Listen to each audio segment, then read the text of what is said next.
अब देखो बच्चों, अब हम आ जाते हैं एलिमिनेशन रिएक्शंस के नेक्स्ट टाइप पर, और ये है bimolecular elimination reactions. E2 elimination द्विअणु विलोपन अभिक्रियाएं। ओके, तो देखो बच्चों, bimolecular elimination reactions means ऐसी एलिमिनेशन रिएक्शंस जिनका रेट ऑफ रिएक्शन सबस्ट्रेट की मोलर कॉन्सेंट्रेशन और बेस मीन्स रिएजेंट इसकी मोलर कॉन्सेंट्रेशन दोनों पे डिपेंड करता है। तो ऐसी एलिमिनेशन रिएक्शंस को हम बोलते हैं वाई मॉलिक्यूलर एलिमिनेशन रिएक्शंस। समझ गए बच्चों कि ऐसी विलोपन अभिक्रियाएं जिनका अभिक्रिया वेग, क्रिया कारक और अभिकर्मक मीन्स बेस दोनों की मोलर सांद्रताओं पर निर्भर करता है, उनको हम बोलते हैं वाई मॉलिक्यूलर एलिमिनेशन रिएक्शंस, द्विअणुक विलोपन अभिक्रियाएं। ओके, यही डेफिनेशन है कि the elimination reactions whose rate depend on concentration of substrate means alcohol, ether, alkyl halide and base means reagent are called E2 elimination। समझ लो बच्चों कि वह विलोपन अभिक्रिया जिसका वेग अभिकारक एवं क्षार दोनों की सांद्रता पर निर्भर करता है E2 विलोपन कहलाता है।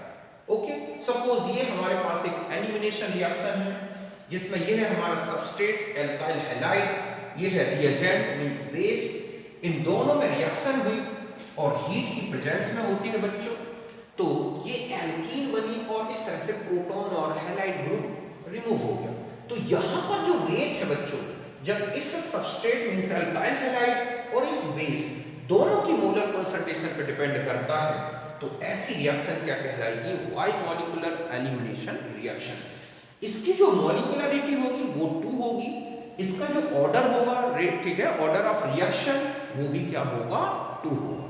तो समझ गए होगे आप कि ऐसी जो एलिमिनेशन रिएक्शंस हैं उनको हम बोलते हैं bimolecular elimination reactions. Okay, पहले आप इसे नोट करें।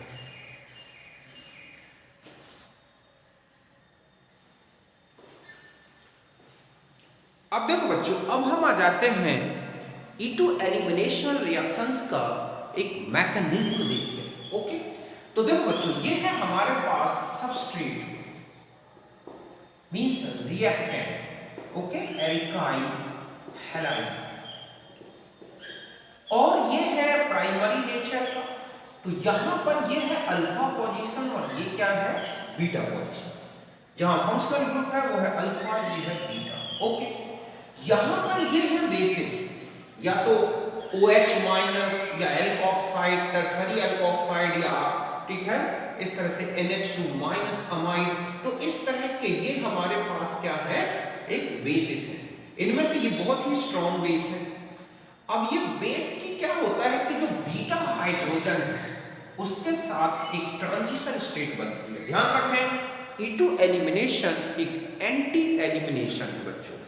एंटी एलिमिनेशन मींस जो हाइड्रोजन है जो प्रोटॉन के फॉर्म में रिमूव हो रहा है, एलिमिनेट हो रहा है, और जो फंक्शनल ग्रुप है हैलाइड या अल्कोहल ग्रुप, वो एक दूसरे के अपोजिट होते हैं, अपोजिट डायरेक्शन में, अपोजिट प्लेन में। ओके, तो यहां पर ये इस पर बेस इस पर अटैक करता है और एक ट्रांजिशन स्टेट का फॉर्मेशन होता है, मींस बेस इस बीटा प्रोटॉन के साथ पार्शियली बॉन्डेड हो जाता है, और जैसे ही यहां पार्शियल बॉन्ड होता है, ये जो इलेक्ट्रॉन पेयर मींस ऐसा जो इसमें एक बॉन्ड पेयर बना हुआ था वो यहां आने लगता है, मींस यहां पर एक डबल बॉन्ड का नेचर आता है, और जैसे ही ये डबल बॉन्ड का नेचर आता है बच्चों, ये ग्रुप खुलने की कंडीशन में आ जाता है, मींस ब्रेक होने की कंडीशन में आ जाता है, और ऐसे में यहां से इसका रिमूवल स्टार्ट होता है। तो यहां पर ये एक फास्ट होता है, जैसे ही ट्रांजिशन स्टेट बनी, डबल बॉन्ड का नेचर आया, तो ये है ट्रांजिशन स्टेट। यहां पर मोर एल्कीन कैरेक्टर, अब यहां पर एक डबल बॉन्ड का कैरेक्टर आ रहा मींस एल्कीन का, तो हमंड पोस्टुलेट ये कहता है कि इसकी जो सिमिलरिटी है वो एल्कीन मींस प्रोडक्ट के साथ होगी। और वैसे भी रिएक्शन एंडोथर्मिक है तो हम जानते हैं कि जो ट्रांजिशन स्टेट होगी उसमें प्रोडक्ट से ज्यादा सिमिलरिटी होगी। तो यहां से ये ब्रेक हुआ, BH हट गया और ये बॉन्ड यहाँ पर डबल बॉन्ड एल्कीन आ गई और X निकल गया। तो यहाँ पर बीच में ये ट्रांजिशन स्टेट बनती है। इस ट्रांजिशन स्टेट का बनना एक स्लो स्टेप है। सो रेट जो होगा बच्चों, rate is equal to K, किस पे डिपेंड कर रहा है, B माइनस एंड CH3CH2X। तो ये एक जो इसकी मॉलिक्यूलरिटी हो गई बच्चों, समझ गए ना, वो कितनी हो गई 2, और जो ऑर्डर ऑफ रिएक्शन है बच्चों वो भी कितना है 2। जबकि यूनिमॉलिक्यूलर एलिमिनेशन में देखा था, इवन एलिमिनेशन में, कि उसका जो ऑर्डर था वो फर्स्ट था, उसकी मॉलिक्यूलरिटी वो फर्स्ट थी। क्यों? क्योंकि टोटल रेट किस पे डिपेंड कर रहा था, सबस्ट्रेट पर, मींस एल्काइल हैलाइड या अल्कोहल की कंसंट्रेशन पर। बट जो E2 एलिमिनेशन है बच्चों वो इस सबस्ट्रेट की और इस बेस दोनों की कंसंट्रेशन पर डिपेंड करता है। ओके, अब हम आ जाते हैं इसका एक एनर्जी प्रोफाइल डायग्राम और देखते हैं, फिर हम इसके इंपॉर्टेंट कैरेक्टरिस्टिक्स देखेंगे कि ये किस तरह से, किस कंडीशन में सैड-जॉफ प्रोडक्ट बनाता है, किस कंडीशन में हॉफमैन प्रोडक्ट बनता है, एल्काइल हैलाइड की स्ट्रक्चर पर कैसा डिपेंड करता है, एलिमेंटल इफेक्ट क्या होता है, ये सब हम कैरेक्टर्स में देखेंगे। तो देखो बच्चों, अगर हम इसका एनर्जी प्रोफाइल डायग्राम देखें तो हम यहां लेते हैं प्रोग्रेस ऑफ रिएक्शन। ओके, अभिक्रिया की प्रगति क्या हो रही है, अभिक्रिया की प्रगति, प्रगति मतलब कितनी चल चुकी रिएक्शन। ओके, और यहां पर हम क्या लेते हैं बच्चों, एनर्जी, पोटेंशियल एनर्जी। तो ये था हमारे पास CH3CH2X और ये है बेस। अब क्या होता है कि ट्रांजिशन स्टेट, दोनों के बीच में इंटरेक्शन होती है और एक ट्रांजिशन स्टेट आती है। तो यहां पर B माइनस, ओके, ये बॉन्डेड हो जाता है किससे बच्चों, बीटा हाइड्रोजन से, मींस यहां पर बीटा पोजीशन है, और यहां पर है CH2 और ये है X। तो हम जानते हैं कि यहां पर कौन सा नेचर आ जाता है, मैं थोड़ा इसको और नीचे बना दूं ताकि आपको स्पष्ट साफ दिखे बच्चों। 2 मिनट, ओके, और नीचे से लेता हूं मैं, तो यहां से ले लें हम कि प्रोग्रेस ऑफ रिएक्शन। ओके, तो यहां पर है CH3CH2X और ये क्या है B माइनस, दोनों में इंटरेक्शन हुई और एक ट्रांजिशन स्टेट बनी। तो B minus dash H CH2 dash X। तो यहां पर आप देख रहे हैं एक डबल बॉन्ड का नेचर आता है। तो ये हमारी क्या है, TS, फिर ये TS। तो ये जो स्टेप था ये क्या चल रहा था बच्चों, स्लो था, और अब ये जो है प्रोडक्ट का फॉर्मेशन होगा CH2 double bond CH2 plus BH plus X minus. तो यहां पर आप देख रहे हैं कि ये रिएक्शन जो है, ठीक है, डेल्टा HR जो है, यहां डेल्टा G जो है रिएक्शन का, वो कैसा है, पॉजिटिव, मींस रिएक्शन कैसी होती है, एंडोथर्मिक नेचर। तो यहां पर जो ट्रांजिशन स्टेट बना है इसमें एल्कीन कैरेक्टर जो है बच्चों, ठीक है, तो इसमें मोर एल्कीन कैरेक्टर होता है, और एंडोथर्मिक में हम जानते हैं कि जो ट्रांजिशन स्टेट है वो प्रोडक्ट के साथ सिमिलरिटी शो करती है स्ट्रक्चरल। तो यहां पर ये एक एंडोथर्मिक एलिमिनेशन हुआ, 1 स्टेप में चलती है बच्चों। आप देख रहे हैं कि जो ये ट्रांजिशन स्टेट की जो एक्टिवेशन एनर्जी है वो रिएक्टेंट के लिए ज्यादा और प्रोडक्ट के लिए जो है वो कम है। अगर रिवर्सेबल रिएक्शन होती, ऐसी रिएक्शन अगर रिवर्स होती हैं तो प्रोडक्ट को ट्रांजिशन स्टेट में चेंज होने के लिए कम एनर्जी चाहिए, जबकि रिएक्टेंट को ज्यादा चाहिए।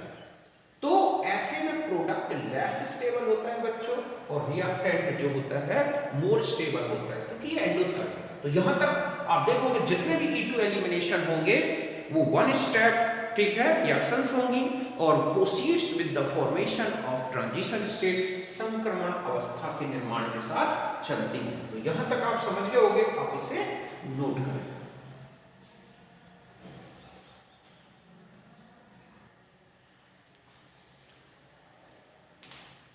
अब देखो बच्चों, अब हम आ जाते हैं हैं इंपॉर्टेंट कैरेक्टरिस्टिक्स के बारे में। E2 के कौन कौन से कैरेक्टरिस्टिक्स हैं। नंबर 1 कि rate of reaction depends on the concentration of substrate and base. ये तो हमने डेफिनेशन में भी देखा है कि अभिक्रिया का वेग अभिकारक एवं क्षार की सांद्रता पर निर्भर करता है। अगर हम इसका रेट और बेस, यहाँ पर रेट ऑफ रिएक्शन लें और यहाँ बेस की कंसंट्रेशन लें, यहाँ पर सबस्ट्रेट की कंसंट्रेशन लें, तो आप देख रहे हैं कि जैसे जैसे बेस की कंसंट्रेशन बढ़ा रहे हैं रेट बढ़ रहा है, सबस्ट्रेट की कंसंट्रेशन बढ़ा रहे हैं रेट बढ़ रहा है।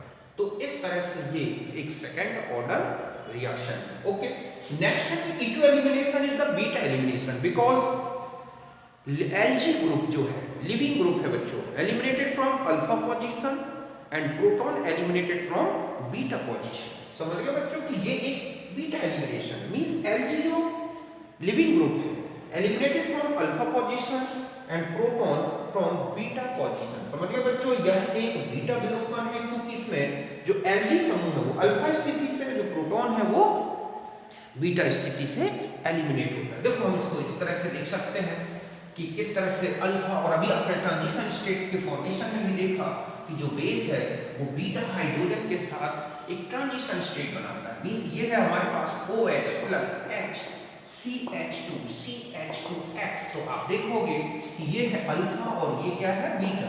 HO dash dash H CH2 CH2 और ये है हमारे पास X मींस Lg। तो यहाँ पर इस तरह से ये बीटा पोजीशन और ये क्या है अल्फा पोजीशन, और यहाँ से ये रिमूव हुआ और यहाँ से ये रिमूव हुआ और H2O plus CH2 double bond CH2 plus X minus. Okay, तो यहां तक आपने देखा कि ये था हमारा इसमें बीटा एलिमिनेशन। ओके, नेक्स्ट देखो आप कि जो E2 elimination is the anti elimination. समझ गए बच्चों कि जो हमारे पास देखते हैं कि E2 elimination is anti elimination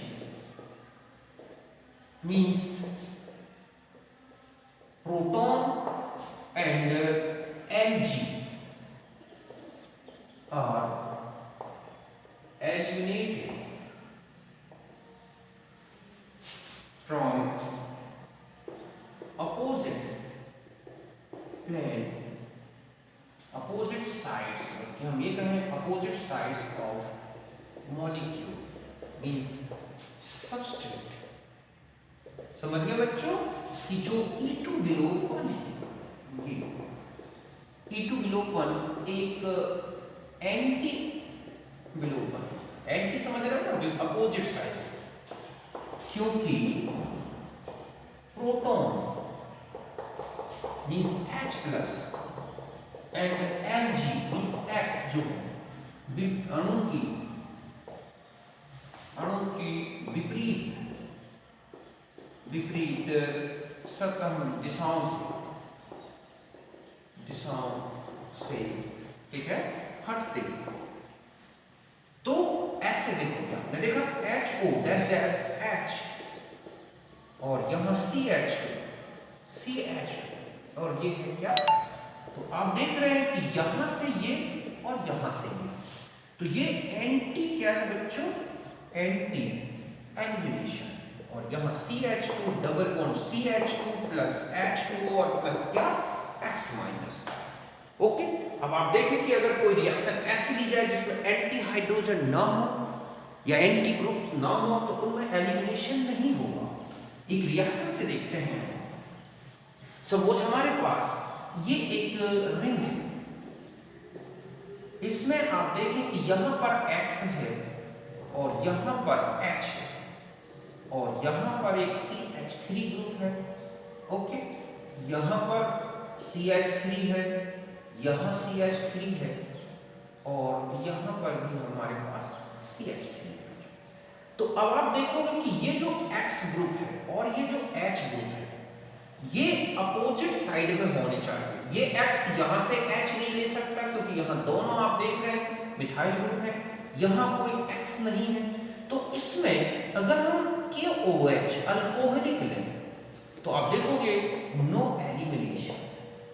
अब ध्यान रखें कि चाहे कितने भी ग्रुप लगा दूं मैं H और X, अगर H और X एक दूसरे के एंटी पोजीशन में नहीं है तो ऐसे में कोई एलिमिनेशन नहीं होगा। क्यों? क्योंकि ये और ये अपोजिट। बट ऐसा हो जाए बच्चों कि यहां हम मिथाइल ग्रुप रखते हैं, ओके, और यहां पर हम X ले लें, ये था हमारे पास CH3 और यहां पर हम क्या ले लें CH3, बट यहां पर हमारे पास H आ जाए और यहां पर आप KOH अल्कोहलिक लोगे तो ये ग्रुप और ये एक दूसरे से क्या हो सकते हैं, एलिमिनेटेड हो जाएंगे और ये हमारे पास एक एल्कीन का फॉर्मेशन होगा और यहाँ डबल बॉन्ड। अब हमारे पास यहाँ CH3 और यहाँ CH3 दोनों एक ही प्लेन में आ जाएंगे। तो यहाँ पर एलिमिनेशन पॉसिबल क्यों नहीं हुआ? क्योंकि X को यहाँ से H नहीं मिला, बट ये और ये सेम पोजीशन में सेम साइड में है, यहाँ पर आपने अपोजिट कर दिया। जस्ट ऐसा ही एक एग्जांपल और दे दूं बच्चों कि अब आपको ये एल्कीन दे दी जाए या ये सबस्ट्रेट आपको दे रखा है कि यहाँ H है, ओके, यहाँ CH3 है और यहाँ पर आपके पास X है, यहाँ H है, ये है, यहाँ पर मैं आपको ठीक है H लगा दूं और यहाँ पर हमारे पास CH3 है।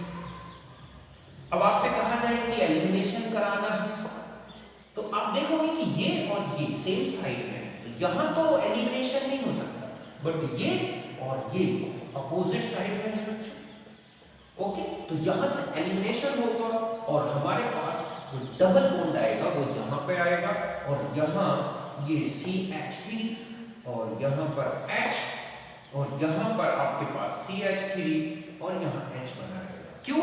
क्योंकि यहाँ H और X अपोजिट साइड में, यहाँ H और X अपोजिट साइड में नहीं थे, तो डबल बॉन्ड यहाँ आएगा। तो समझ गए ना कि एंटी एलिमिनेशन की सबसे बड़ी जो रिक्वायरमेंट है वो ये है कि जो दो एलिमिनेटेड ग्रुप हैं वो एक दूसरे से एंटी होने चाहिए, तभी इसमें क्या होगा बच्चों, एलिमिनेशन होगा। तो कहीं कोई दिक्कत नहीं, आप समझ गए होंगे कि क्या कंडीशंस मैंने बताई हैं आपको, पहले आप इसे नोट करें।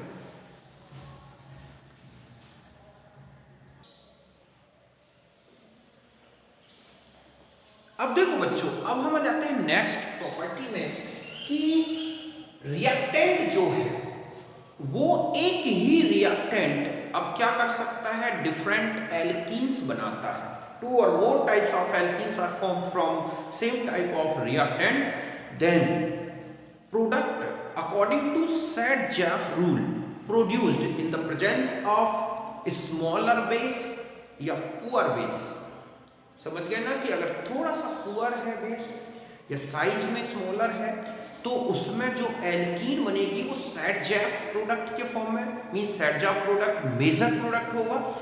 और अगर जो बेस है वो बल्कि साइज का है और बहुत ही स्ट्रॉन्ग है तो ध्यान रखें कि प्रोडक्ट का फॉर्मेशन हाफमैन रूल से होगा। समझ गए बच्चों कि इफ रिएक्टेंट गिव्स टू और more types of alkenes then formation of alkenes take place according to Sadjaff rule with poor and smaller base। समझ गए ना? But formation of alkenes with bulky or strong base according to Huffman rule। समझ गए बच्चों कि दुर्बल या दुर्बल कहें, ओके, या फिर छोटे क्षार आकृति में क्षार के साथ सैडजैफ उत्पाद मुख्य उत्पाद बनता है, जबकि प्रबल और बड़े क्षार के साथ हाफमैन उत्पाद बनता है। अब देखो यहाँ पर ये है हमारे पास एक एल्काइल हैलाइड, इसमें 2 p पोजीशन है, ये है और ये। हमने इसको एल्कोहलिक KOH के साथ ट्रीट किया तो आप देख रहे हैं कि ये जो मोर सब्स्टिट्यूटेड एल्कीन है मींस सैडजैफ प्रोडक्ट वो 90% बन रहा है और लेस सब्स्टिट्यूटेड प्रोडक्ट 10% बन रहा है। क्यों? क्योंकि यहाँ पर OH एक स्मॉलर बेस है, एक इनसे वीक है। फिर हम आते हैं कि हम एल्कोक्साइड यूज कर एथॉक्साइड, तो आप देख रहे हैं कि ये 70% हो गया, अब ये 30% बढ़ गया, मतलब इसका रेशियो कम होना शुरू हो गया, अब मेन प्रोडक्ट ज्यादा बनता है। और बड़ा एल्कीन, ठीक है, अल्कोहलिक, अब हम टर्सरी ब्यूटॉक्साइड यूज करते हैं तो यहाँ पर आप देख रहे हैं 30% रह गया ये सैडजैफ प्रोडक्ट और हाफमैन प्रोडक्ट हो गया 70%। और बड़ा एल्कोक्साइड यूज करते हैं तो आप देख रहे हैं ये 20 हो गया, ये 80। तो ऐसा क्यों हुआ बच्चों? ठीक है कि जितना बड़ा एल्काइल ग्रुप होगा, जितना ज्यादा स्ट्रॉन्ग बेस ग्रुप होगा, आप देखोगे सेट-जैक प्रोडक्ट उतना कम और हाफमैन प्रोडक्ट उतना ज्यादा बनता है। तो देखो बच्चों, इसका रीजन क्या है कि जो बल्की बेस है, ठीक है, वो आप देख रहे हैं कि हाफमैन प्रोडक्ट ज्यादा बना रहे हैं, और जो स्मॉलर बेस है वो सेट-जैक प्रोडक्ट ज्यादा बना रहे हैं। ठीक है, तो आप देखेंगे कि सेट-जैक जो बच्चों प्रोडक्ट है, सेट-जैक प्रोडक्ट फॉर्मेशन, ठीक है, टेक्स प्लेस लेस हिंडर्ड, जो साइड है हिंडर्ड साइड में चलेगा बच्चों। ओके, मतलब ये है कि जहां पर आप देखेंगे कि टेक प्लेस, इस 2 मिनट, यहां पर हम ऐसा लेंगे, यहां पर हम ले हाफमैन, ठीक है, product formation takes place in less hindered side due to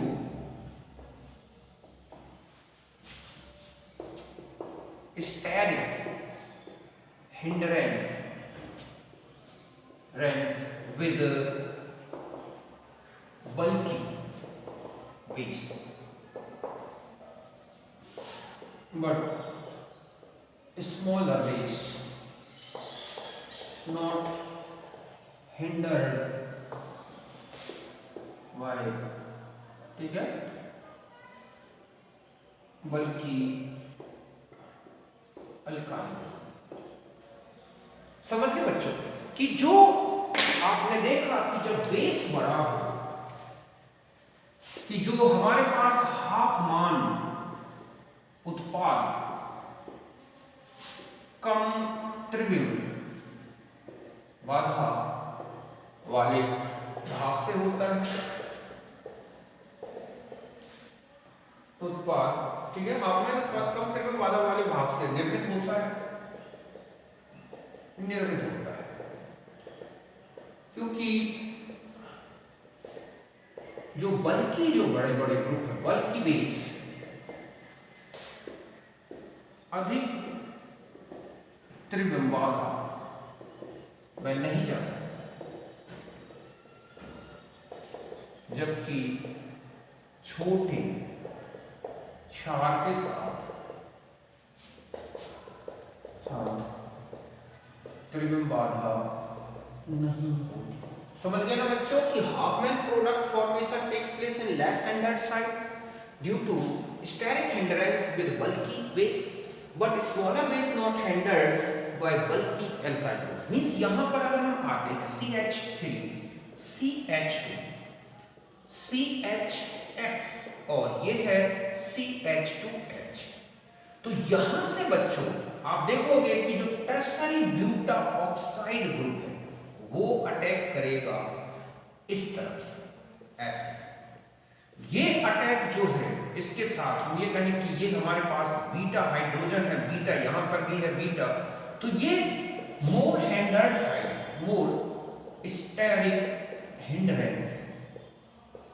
okay, यहां पर जो है लेस स्टेरिक हिंड्रेंस। समझ गए ना बच्चों कि यहां से ये आएगा तो इसको वीक एक स्टेरिक हिंड्रेंस या लेस स्टेरिक हिंड्रेंस मिल रहा है, यहां से आता है तो आप देख रहे हैं कि ये बड़े बड़े ग्रुप जो है इसको हिंडर्ड करते हैं, रोकते हैं। तो ऐसे में ये वाली ट्रांजिशन स्टेट बल्कि बेस के साथ तो टफ होगी। अब हम यहां आते हैं कि अगर हमारे पास OH ग्रुप है तो OH ग्रुप क्या होगा बच्चों कि यहां पर ऐसे आएगा तो यहां पर ये आसानी से आ सकता है, और मोर सब्स्टिट्यूटेड एल्क ऐसा नहीं है कि यहां से नहीं आ सकता, यहां से भी आ सकता है, मींस यहां से भी अटैक कर सकता है, यहां से भी अटैक करता है। तो यहां पर तो हिंड्रेंस कम है, यहां हिंड्रेंस ज्यादा, but more substituted alkene is the major product. तो छोटे बेस के साथ मोर सब्स्टिट्यूटेड एल्कीन, इसलिए क्योंकि थर्मली स्टेबल होती है, इसके साथ लेस सब्स्टिट्यूटेड एल्कीन ऐसा नहीं है कि वो इसके साथ मोर सब्स्टिट्यूटेड एल्कीन नहीं बना सकता, लेकिन हिंड्रेंस इतना है कि वो चाहकर भी इसको नहीं निकाल सकता। बट ये OH, और ऐसे में हम देख रहे हैं कि CH3 CH2 CH double bond CH2 ये इनका प्रोडक्ट बनता है, तो ये CH3 CH CH CH3 means अगर हम यहाँ पर इनका ग्राफ देखें तो हम देखेंगे कि यहाँ पर ये जो है ओके, कि ये जो प्रोडक्ट है ये वाला थर्मली स्टेबल ये वाला, तो ये तो SADJF वाला हो गया, और ये वाला कौन सा है बच्चों, हॉफमैन में।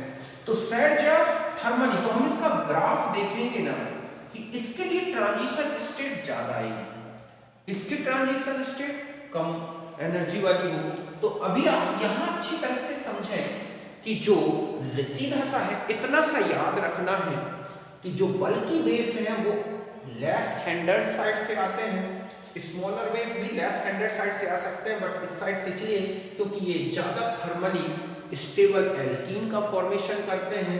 मींस हमारे पास ये एल्कीन कम एनर्जी वाली मिलेगी, अभी आपने ग्राफ से बताया ये वाला उतना थर्मल स्टेबल नहीं है, लेकिन इसकी ट्रांजिशन स्टेट कम एनर्जी वाली होती है। अभी मैंने आपको बताया कि जो ये वाली होगी और एक ये वाली है, तो ये तो SADJF में बनेगी, ये हाई ट्रांजिशन स्टेट TS ज्यादा है, ये वाला जो है हाफमैन प्रोडक्ट बनेगा क्योंकि इसकी ट्रांजिशन स्टेट में भी स्टेरिक हिंड्रेंस कम है और ये थर्मली लेस स्टेबल है।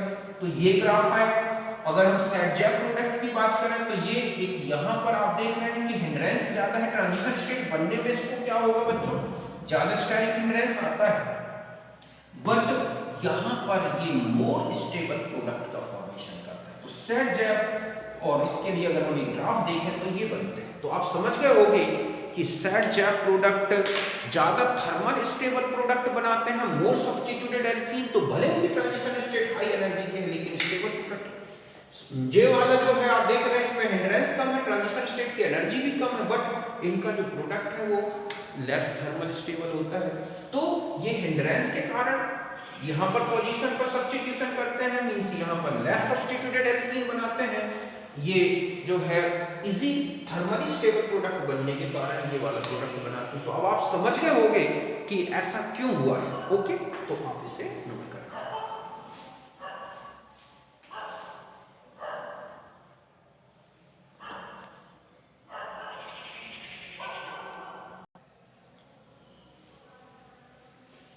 अब देखो बच्चों, अब हम आ जाते हैं कि अल्फा ब्रांचिंग और जो लिविंग ग्रुप है उसकी बेसिसिटी का क्या इफेक्ट पड़ता है E2 एलिमिनेशन। तो ध्यान रखें E2 एलिमिनेशन का जो रेट है वो अल्फा ब्रांचिंग बढ़ने से बढ़ता है और जो लिविंग ग्रुप है उसकी बेसिसिटी डिक्रीज होने से बढ़ता है, क्योंकि जितना कम बेसिक लिविंग ग्रुप होगा उतना अच्छा एलिमिनेटर होगा, फिर वो अटैक नहीं करेगा, रिवर्स नहीं होगी रिएक्शन। और अल्फा ब्रांचिंग जितनी ज्यादा होगी, मोर सब्स्टिट्यूटेड एल्कीन उतना ही ज्यादा मेजर प्रोडक्ट के फॉर्म में बनेगा, और ऐसे में एल्कीन की थर्मल स्टेबिलिटी ज्यादा होगी। ओके, तो यही है E2 elimination rate increase with alpha branching and decrease with, ठीक है, and decreases basicity of algae, मतलब ये increase with alpha branching and हम ये कह सकते हैं कि increase with decrease in basicity of algae. समझ गए बच्चों, E2 विलोपन का वेग अल्फा ब्रांचिंग से बढ़ता है तथा एल्जी की क्षारीयता घटने से भी बढ़ता है। मींस यहां पर अगर हम देखें कि अल्फा ब्रांचिंग होती जा रही है, हमारे पास यहां पर एक अल्फा ग्रुप है, ठीक है, यहां पर बल्कि हम यहां से ऐसे ले लें कि ये है CH3 CH2X, फिर यहां पर एक अल्फा ब्रांचिंग ग्रुप हो गया।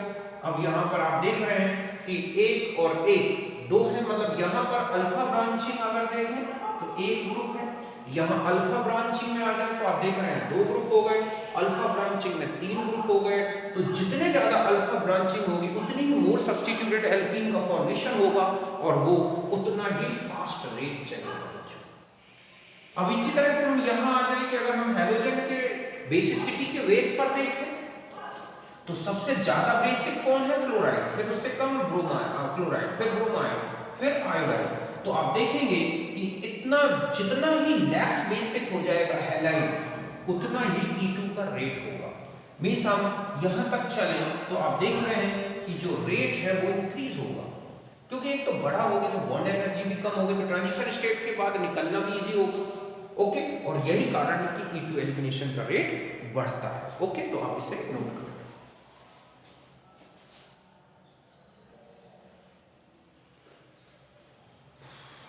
अब देखो बच्चों, अब हम आ जाते हैं कि E2 एलिमिनेशन पर आइसोटोपिक इफेक्ट होता है या नहीं। तो ध्यान रखें कि E2 एलिमिनेशन, ठीक है, जो है rate affected by isotopic substitution, because hydrogen जो आइसोटोप के फॉर्म में है वो ट्रांजिशन स्टेट में आप देख रहे हैं बेस के साथ बॉन्डेड हो रहा है, और बेस के साथ बॉन्डेड होने के बाद ट्रांजिशन स्टेट बनने के बाद उसका रिमूवल वही रेट ऑफ रिएक्शन पर डिपेंड करता है कि प्रोडक्ट कितने रेट से बनेगा।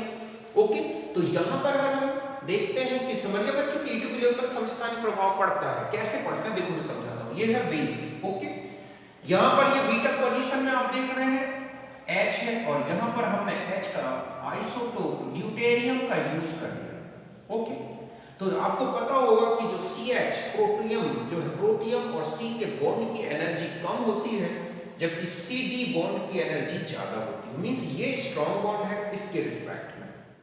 ट्रांजिशन स्टेट बनी, ट्रांजिशन स्टेट के बाद प्रोडक्ट का फॉर्मेशन डिपेंड करता है कि ये बॉन्ड कितने जल्दी ब्रेक हो रहा है बच्चों।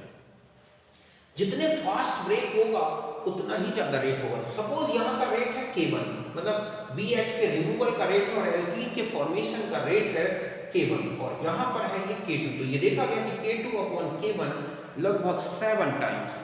मींस जो K2 का रेट है बच्चों, उल्टा लिखिए मैंने, यहाँ पर आ जाएगा K1 अपॉन क्या बच्चों, K2। तो ये देखा गया कि जो K2 का रेट है वो K1 के रिस्पेक्ट में कितने टाइम्स ज्यादा है बच्चों, 7 टाइम ज्यादा है अप्रोक्सीमेट। ऐसा क्यों? क्योंकि ये बॉन्ड ब्रेक होना इजी है, ये बॉन्ड ब्रेक होना थोड़ा डिफिकल्ट है, क्योंकि ये बॉन्ड ज्यादा स्ट्रॉन्ग होता है, ये बॉन्ड कम होता है स्ट्रॉन्ग। ऐसे में ये बॉन्ड इजी ब्रेक होता है, और एल्कीन ये थोड़ा ज्यादा एनर्जी लेता है तब ब्रेक होता है। तो आप देख रहे हैं कि ये रिएक्शंस जो हैं वो आइसोटोपिक सब्स्टिट्यूशन से इफेक्टेड हो रही हैं, जबकि आपने देखा था इवन सब्स्टिट्यूशन जो था वो इस तरह इफेक्टेड नहीं हो रहा। क्यों? क्योंकि उसमें प्रोटॉन का फॉर्मेशन या ट्रांजिशन स्टेट बनने में उस प्रोटॉन का कोई लेना देना नहीं था। वहां कार्ब कैटायन बनता है, उसके बाद प्रोटॉन्स का रिमूवल होता है। ओके, तो यहां तक आप समझ गए होंगे, इसे नोट करें।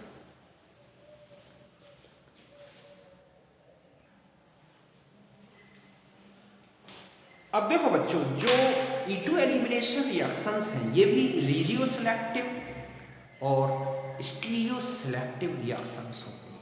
इसके अलावा जब हम इनकी स्टीरियो केमिस्ट्री में देखेंगे तो ये स्टीरियो स्पेसिफिक भी होती है। मींस सिस से अलग, ट्रांस से अलग, या हम ये कहें D+ या L- आइसोमर लेंगे तो अलग एल्कीन बनेगी, हम मीजो लेंगे तो अलग एल्कीन बनेगी। तो ये स्टीरियो स्पेसिफिक भी होती है, स्टीरियो सिलेक्टिव, रिजियो सिलेक्टिव। देखो कैसे, ये है अल्काइल हैलाइड, आपने OH की प्रेजेंस में देखा तो ये मेजर और ये माइनर होता है, तो ये कम और ये ज्यादा, तो ये क्या होगी बच्चों, रिजियो सिलेक्टिव। ओके, अब इन्हीं में एक सिस और ट्रांस भी बनता है, ये सिस ट्रांस एल्कीन भी बना सकती है ना। तो इसमें देखा गया कि ट्रांस ज्यादा बन रहा है, तो ये क्या है, स्टीरियो सिलेक्टिव भी हो गई। मतलब ये रिएक्शन रिजियो सिलेक्टिव भी है और स्टीरियो सिलेक्टिव भी है। समझ गए बच्चों कि E2 विलोपन स्थान विशिष्ट और त्रिविम विशिष्ट होती है। मतलब ये आप देख रहे हैं कि ये कम बना, ये ज्यादा संरचनात्मक रूप से, तो ये रिजियो सिलेक्टिव है। इनमें त्रिविम समावयवी भी बने, स्टीरियो आइसोमर, सिस और ट्रांस, तो ट्रांस ज्यादा और सिस कम, तो ये स्टीरियो सिलेक्टिव भी है। जस्ट ऐसा ही ये रिएक्शन भी है, ये स्टीरियो सिलेक्टिव भी है और रिजियो सिलेक्टिव भी है। वैसे भी हम एलिमिनेशन रिएक्शंस की स्टीरियो केमिस्ट्री के बारे में डिटेल में अलग से लेंगे, उस टॉपिक को पढ़ेंगे। ओके, तो ये अभी तक मैंने आपको कुछ इंपॉर्टेंट कैरेक्टरिस्टिक्स बताए। अभी हम आगे और देखेंगे कि सैडजेफ प्रोडक्ट और जो हमारा हाफ मैन प्रोडक्ट है उनका आइडेंटिफिकेशन कैसे करें। ओके, बीटा एलिमिनेशन पर जो है वो बेस एनाइन जो बनता है प्रोटॉन रिमूवल के बाद, उस बेस एनाइन की स्टेबिलिटी कैसे इफेक्टेड करती है, इसको हम देखेंगे। इसके अलावा हम देखेंगे स्टीरियो केमिस्ट्री ऑफ, ठीक है, एलिमिनेशन रिएक्शंस। तो ये टॉपिक हम कल डिस्कस करेंगे। ओके, तो फिर मिलते हैं नेक्स्ट वीडियो में, तब तक के लिए नमस्कार।